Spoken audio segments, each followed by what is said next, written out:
kilikufurahisha ama ulijifunza kwa longa mwaka huu? Nilijifunza kwamba neno arubuni ni ile pesa unayoitolea kitu ili kisiuziwe mtu mwingine. Nimejifunza sana mashairi ya Nuhu Bakari na pia nipe nikupe. Nimejifunza lugha tofauti kama machungu. Kitu ambayo kinanifurahisha kwenye longa ni nipe nikupe. Pia huu mwaka longa imeweza kutuchekesha, imetuburudisha. Nilijifunza maneno ambayo ni yana maana tatanishi. Kuna ngeli yenye hata mtu yenye saa zingine akisema unaweza sema ati huyu jamaa amekosea ama hajakosea. Pole. Maneno tatanishi yanachemsha ubongo. Ni wenye wanapeana tofauti ya kitu yenye unaulizwa.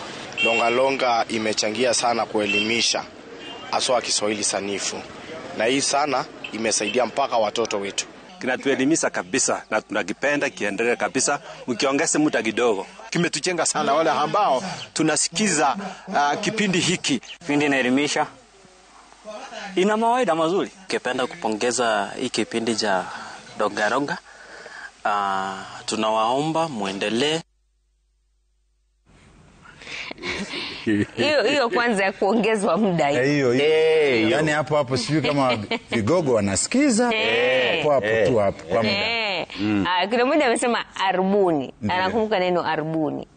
Arubuni ina maana mbili. Arubuni ni hela zinazotolewa kabla muda wake kufika. Kwa Kiingereza wanaita advance. Wewe umesubiria mshahara wako umefika tarehe 18 ukabanwa, basi ukaenda kwenye mshahara kule ukamwambia jamani hapa hayaendi mambo ninavyohitaji, naombeni kidogo mnipe kitu.